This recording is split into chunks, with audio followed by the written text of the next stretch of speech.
Pues una vez más, mis queridos hermanos y hermanas, saludos desde aquí, desde el Santuario de la Divina Misericordia, la casa de oración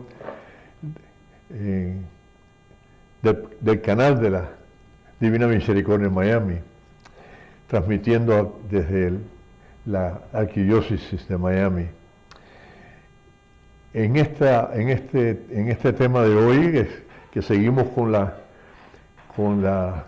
con todos los grandes misterios del plan de Dios, que nosotros confesamos y profesamos nuestra fe en ellos cuando lo recitamos, ¿verdad?, en el credo.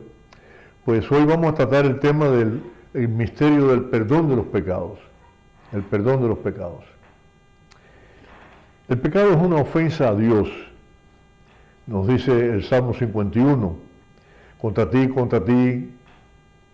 solo pequé, cometí la maldad que aborreces, ¿no? El Salmo 51. El pecado se levanta contra el amor que Dios nos tiene y nos aparta de Él. Nuestros corazones se apartan de Dios, nuestro Señor. El pecado es una falta contra la razón, la verdad, la conciencia recta. Es faltar al amor verdadero para con Dios y para con el prójimo. Hiere la naturaleza del hombre y atenta contra la solidaridad humana. Ha sido definido como una palabra, un acto o un deseo contrarios a la ley eterna de Dios. Mientras más tratamos de alcanzar nuestra felicidad y la realización de nuestra vida, mientras más queremos subir y ser como dioses, con más fuerza nos desplomamos, caemos y nos destruimos. Los pecados son todas las formas concretas con las que manifestamos que estamos creyendo más en nosotros mismos, en nuestros propios caminos y medios para conseguir la felicidad y nuestra realización personal.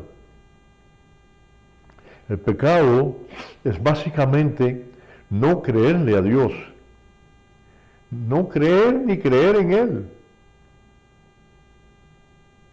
no confiar en Él, porque confiamos más en nosotros mismos. Nos preferimos a nosotros y lo negamos a Él. No queremos depender de su voluntad. Es tener ídolos, formarnos ídolos en nuestra vida, que de alguna forma u otra toman el lugar de Dios, lo suplantan. Hay una gran variedad de pecados y yo me he tomado el tiempo de organizarlo todo para poder presentárselos, para que esto lo guarden y lo reserven y lo tengan a mano también muchas veces, que va a ser nos va a ayudar mucho a mantenernos en nuestra vida de la gracia. En la Sagrada Escritura encontramos varias listas de pecados. Casi todas provienen de nuestro querido San Pablo, ¿no? Que empieza, por ejemplo, con la carta de él a los Gálatas. En los Gálatas, en el capítulo 5, versículos del 19 al 21, 19, 20 y 21, encontramos la siguiente lista de pecados: cometer inmoralidades sexuales, hacer cosas impuras y viciosas, adorar ídolos, practicar la brujería, tener odios, mantener discordias, tener celos y envidia, enojarse con ira, crear rencillas, divisiones y disensiones, embriagarse, emborracharse, tener gula, participar en orgías. Luego, en la primera carta en el primer capítulo a la carta a los Romanos, del 28 al 32, encontramos esta: homosexualismo, lesbianismo, perversidad, avaricia, maldad, asesinatos, engaños, traiciones, chismes, falsos testimonios, blasfemias contra Dios, insolencia, vanidad, orgullo, desobediencia, infidelidad, deshonestidad, falta de perdón, falta de compasión. En la primera carta a los Corintios, en el capítulo 6, versículos 9 y 10, San Pablo vuelve a mencionar algunos y añade los pecados de adulterio y robo. En la carta a los Efesios, en el capítulo 5, versículos 3 al 6, San Pablo nos avisa que no debemos ni siquiera hablar de inmoralidades sexuales, ni siquiera hablar de ellas, ni de ninguna otra clase de impureza, ni decir indecencias, ni tonterías, ni vulgaridades. En Colosenses 3, del 5 al 9, San Pablo nos exhorta además a no seguir nuestras pasiones y nuestros malos deseos, a dejar el enojo, la maldad, los insultos y las palabras indecentes.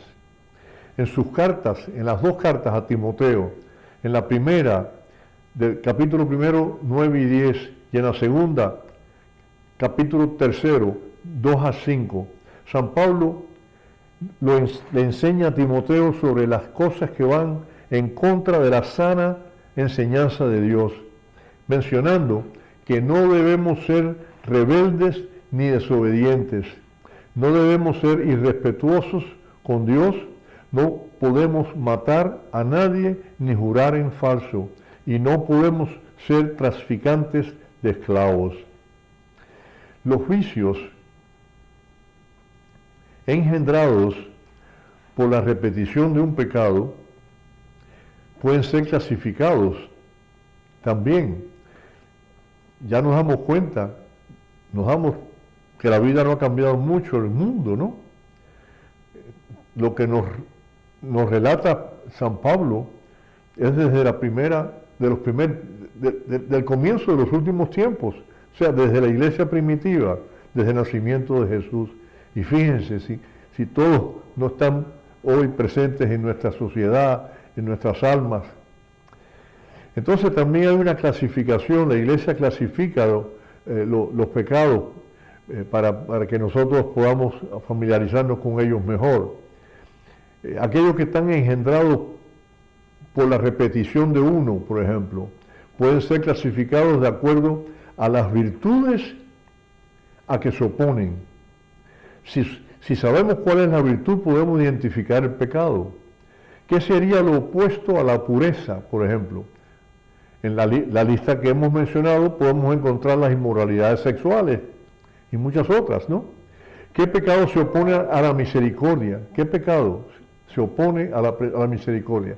Pues sería la falta de perdón y compasión, y así sucesivamente. También pueden identificarse con los pecados capitales que la experiencia cristiana de la Iglesia ha determinado. Son llamados capitales porque generan otros pecados, otros vicios. Estos son la avaricia, la envidia, la gula, la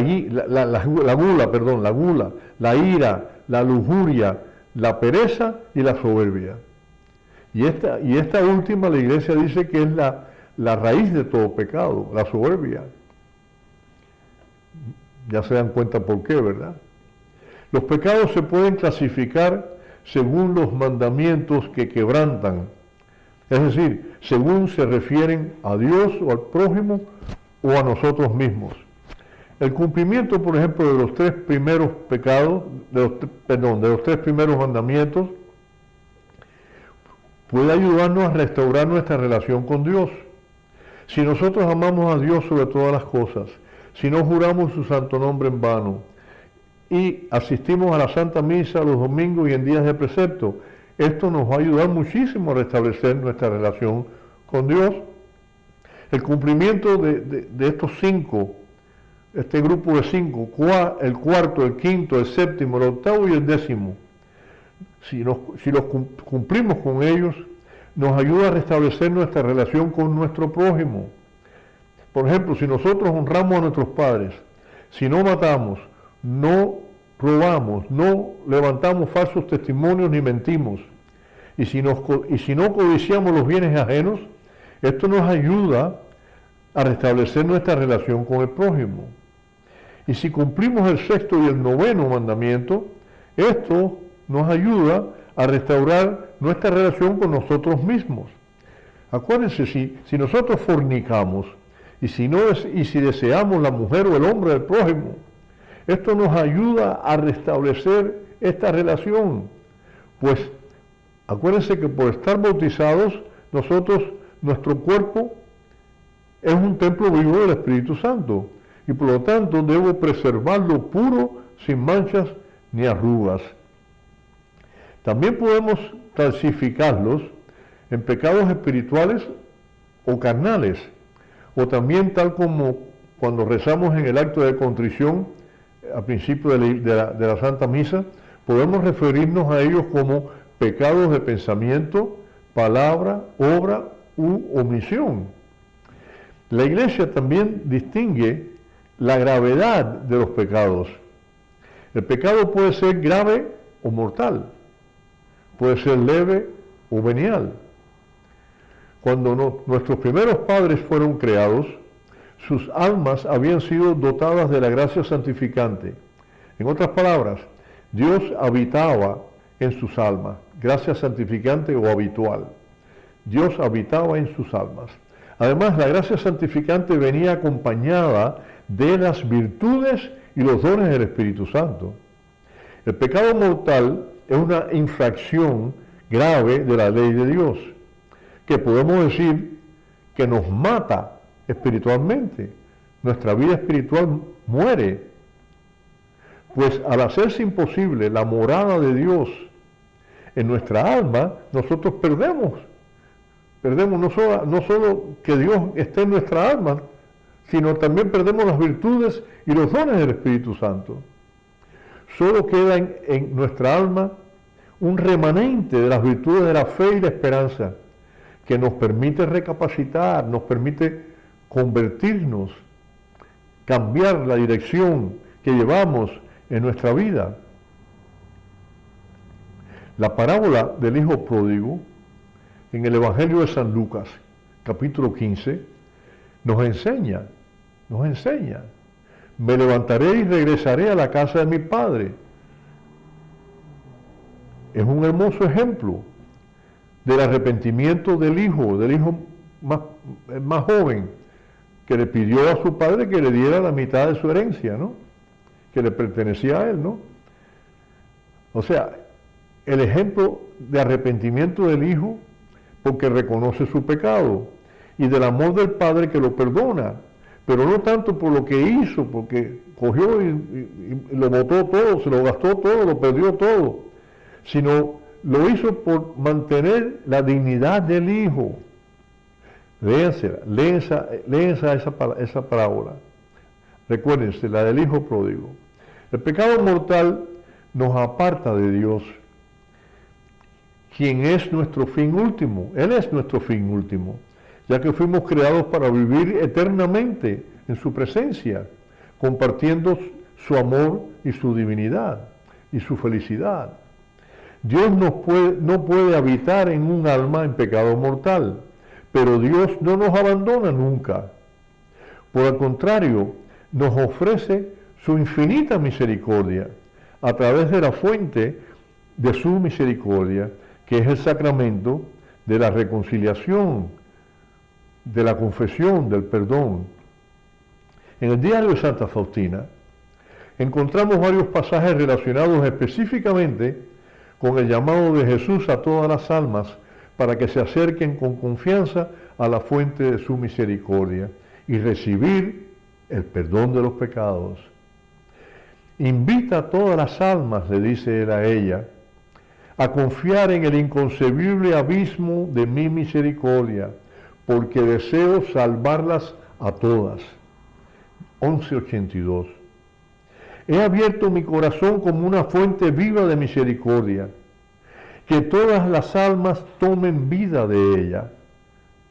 Los pecadores obtendrán la justificación, o sea, conversión, podrán cambiar sus vidas, la dirección que llevan en sus vidas. Y los justos, los que ya están caminando por el buen camino, serán fortalecidos con la virtud de la perseverancia, para que se mantengan en ese camino. En el 15:20. Ruega por las almas para que no tengan miedo de acercarse al tribunal de mi misericordia. 9:75. Un tribunal donde todos los pecados son perdonados. Todos son perdonados. Toda persona se le perdona sus pecados. Si se acerca, por supuesto, arrepentido, sinceramente con arrepentimiento, en humildad, pidiendo el perdón de los pecados. Le doy a la humanidad la última tabla de salvación, es decir, el refugio de mi misericordia. 998. El Catecismo de la Iglesia también nos enseña 3 condiciones que se requieren para que un pecado sea mortal. La primera condición es que nuestro pensamiento, nuestra palabra o acción que estamos pensando cometer, tiene como objeto, es en sí una materia grave. Es grave lo que vamos a hacer. El segundo es que se cometa el pecado con pleno conocimiento. Y tercero, que se cometa con deliberado consentimiento. En otras palabras, que lo que pienso hacer es pecado mortal, porque es materia grave. Yo sé que es un pecado de materia grave y por último, sabiéndolo, lo cometo, lo hago. ¿Y cómo sé? Esta es otra pregunta que podemos hacernos.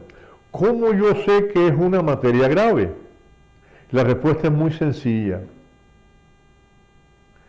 Todo incumplimiento de los 10 mandamientos es pecado. El no cumplir un mandamiento de la ley de Dios, de los 10 mandamientos, es pecado, y es pecado grave. Ahora bien, la gravedad de los pecados es mayor o es menor. Un asesinato es más grave que un robo, vamos a decir, ¿no? Una mentira o un falso testimonio puede ser más grave que otro. No es lo mismo faltarle respeto a Dios que faltárselo a nuestros padres o un extraño. Tampoco es lo mismo levantar las manos a nuestros padres que pegarle a un extraño. En definitiva, poco a poco, mis queridos hermanos, a través de la vida, nosotros vamos formando nuestra conciencia. Y la Iglesia nos enseña a formar esa conciencia. Y el ejemplo de nuestros padres, y el ejemplo de nuestros padrinos. El pecado venial, ya dejamos el mortal, vamos al venial ahora. El pecado venial, más leve, hiere nuestra alma, la hiere, no la mata, pero causa heridas en el alma que si no se atienden, pueden infestarse y eventualmente causarnos también la muerte del alma o la muerte espiritual. Se comete un pecado venial cuando en nuestro pensar, en nuestro hablar, en nuestro actuar, o dejar de hacerlo, dejar de actuar, faltamos de manera leve a los mandamientos de Dios. O cuando desobedecemos los mandamientos en materia grave, pero sin nosotros plenamente saberlo o sin entero consentimiento. El pecado venial debilita la virtud del amor, de la caridad, de la misericordia. Nos lleva a sentir y a amarrarnos a un afecto desordenado a cosas o personas, lo cual termina haciéndonos mucho daño a través de la vida. Impide nuestro crecimiento espiritual, pues se nos hace difícil ejercitar las virtudes y la práctica del bien moral. El pecado venial, realizado con pleno consentimiento y del cual no nos arrepentimos, pecado venial, nos lleva poco a poco a la obsesión y a caer en el pecado mortal. No obstante, el pecado venial no rompe nuestra amistad con Dios, no nos priva de la gracia santificante, pues Dios puede hacer morada en nuestra alma cuando no vivimos en pecado mortal. El pecado venial no nos priva de la caridad, del amor, y por lo tanto tampoco nos priva de la vida eterna. El hombre, mientras permanece en la carne, mientras estamos vivos en la tierra, no puede evitar todo pecado, al menos los pecados leves. Pero estos pecados que llamamos leves, no los consideres poca cosa. Muchos objetos pequeños hacen una gran masa. Muchas gotas de agua llenan un río. Muchos granos hacen un montón de granos. ¿Cuál es entonces nuestra esperanza? Ante todo, la confesión. ¿Quién creen ustedes que nos da esta recomendación? San Agustín. Todo pecado no solo ofende a Dios y nos hace daño a nosotros, sino que afecta a las personas más cercanas a nosotros y a la sociedad y al mundo en que vivimos. Por esta razón, cuando nos arrepentimos y pedimos el perdón de nuestros pecados, somos perdonados en el nombre del Padre, del Hijo y del Espíritu Santo. Es decir, en el nombre de Dios uno y trino, pero también el sacerdote, representante e instrumento de Dios en el tribunal de su misericordia, en el sacramento de la confesión, nos perdona en nombre de la Iglesia. No solo en nombre del Padre, del Hijo y del Espíritu Santo, sino también lo hace en el nombre de la Iglesia. No cabe duda de que nuestro pecado es un pecado social, puede afectar nuestra sociedad, nuestra ciudad, nuestra nación. Como por ejemplo, el desprecio y negación de Dios. El negar a Dios puede llegar a destruir los valores espirituales de una nación, así como todo lo que ataca o destruye la vida. La ambición y exceso de poder nos pueden llevar a violar el principio universal de la ley natural, el respeto de la dignidad de la persona, las inmoralidades sexuales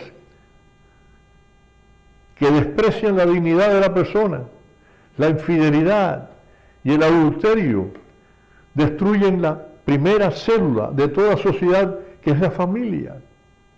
Tomemos conciencia, mis queridos hermanos, de la seriedad del pecado en nuestras vidas y acerquémonos con más frecuencia al sacramento de la confesión, la fuente de la misericordia de Dios, el tribunal de su misericordia, un tribunal donde nadie es condenado, todos somos perdonados.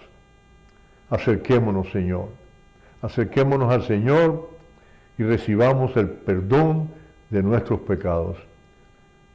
Jesús, en ti confío. Y hasta mañana.